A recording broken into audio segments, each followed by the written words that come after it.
Well, hello friends and welcome. Today I want to share with you everything I packed for a 10-day trip to Europe using only a carry-on suitcase. So if you want to learn how to pack better and lighter, keep watching. Okay, but diving right into my packing process, I always like to begin with figuring out the clothing that I'm going to bring on a trip first. It's what takes up the most room in a suitcase and what I find can really make or break your ability to pack light. So I'll begin by checking the weather wherever I'm heading. The forecast for Switzerland was a combination of cooler and warmer days. And then from there, I'll decide what I'm going to bring with me. I find it really helpful not exactly to plan out exactly what I'm going to wear each day of the trip, but rather what I find makes the biggest difference is to try to create a mini capsule wardrobe of pieces that mix and match well together, that I can combine in multiple different ways into different outfits and to wear throughout the trip. Especially if you're going on a trip like this where you're expecting quite a variety of weather, I find that packing a number of different layers is really helpful too. So on this trip, I brought with me 2 t-shirts, 2 long sleeve shirts, 2 sweaters, 2 more sporty sweatshirts because we plan to do a lot of hiking, a lined denim jacket, a pair of jeans, a pair of pants, 2 pairs of leggings, 1 black and 1 brown, a pair of navy joggers, some athletic shorts for sleeping in, and a bathing suit. But then once I've settled on all the clothing that I'm going to be bringing, I next like to spend some time folding it. Over the years, I've tried every which way possible of packing clothing. I've tried packing cubes, rolling clothing, folding it, just crumpling it up, tossing it in a suitcase and hoping for the best. Spoilers, that's the worst possible approach. But the method that I've come to adopt as my go-to method for keeping my clothes organized and folded when traveling is what I like to call the brick method. It's something of a combination between rolling your clothing and the KonMari method of folding. The goal of it is simply to fold every item of clothing that you're bringing into a basic brick shape. There are a couple of reasons I like it. It allows you to really easily glance in your suitcase and immediately see all of the clothing that you have. It helps keep your suitcase more organized because when you take something out, everything doesn't just fall over or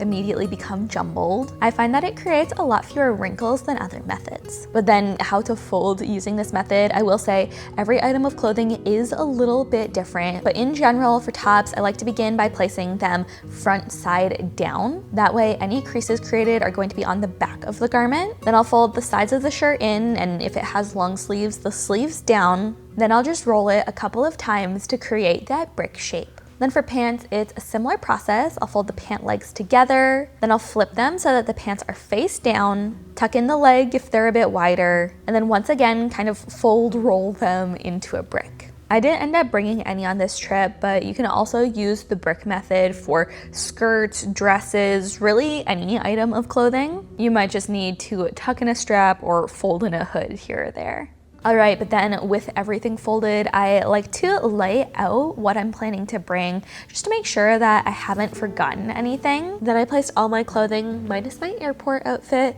on this zippered side of the carry-on. Then I had a bit of room left under the lip of the suitcase, so I just tucked my bathing suit into the corner. Then I just laid this slightly chunkier sweater on top of my clothing and zipped up the compartment, which helps to create a bit of compression. Then with my clothes packed, I turned my attention to everything else I would need for the trip. For shoes, I decided to wear this pair of white leather sneakers on the plane, and then packed this pair of hiking boots. Now, I had space to do this, but if you are tight on space in your carry-on, a little tip I've used in the past is to wear your chunkier pair of shoes on the plane. That's gonna create just a little bit more space in your carry-on. Then for undergarments, I packed underwear, socks, and bras for each day of the trip. Well, I packed underwear and socks for each day. I only brought, I think, 3 bras, but then I just placed them all in this zippered cloth bag. You'll start to notice a theme here. I love a bag for keeping my suitcase, my personal item organized. I used another one here to protect my camera.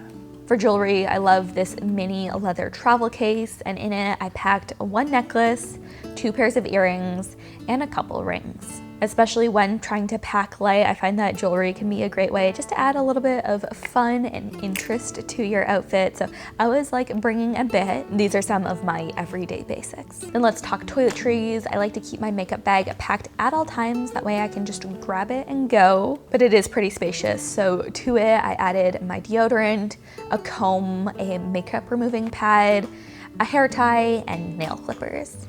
Then for liquids, I am a big fan of this TSA approved bag. It's way more sturdy than like a Ziploc bag, and it's more structured too, so I find that I can actually fit more in it. But for liquids, I packed shampoo, conditioner, hairspray, heat protectant spray, micellar water, my razor, and toothpaste. And yes, I realize that my razor isn't a liquid, but I find it really convenient to keep in here. That way, when I'm getting ready to shower, I don't need to worry about grabbing anything extra. I can just take my liquids bag with me into the bathroom, and that's all I need. Then let's talk bags, because we were going to be doing a combination of visiting towns as well as a lot of more active adventures. I wanted to bring 2 different bag options, one for each. So I brought this plaid tote and a belt bag and just packed one inside the other. And just a couple smaller things. I put my toothbrush in this travel case, packed my curling iron, and then just like with my clothing, I laid everything out to make sure that I had everything that I needed. You can really see here when everything is laid out what a difference having everything in bags really makes. There are so many random loose items here, but the bags containing like items really do help keep everything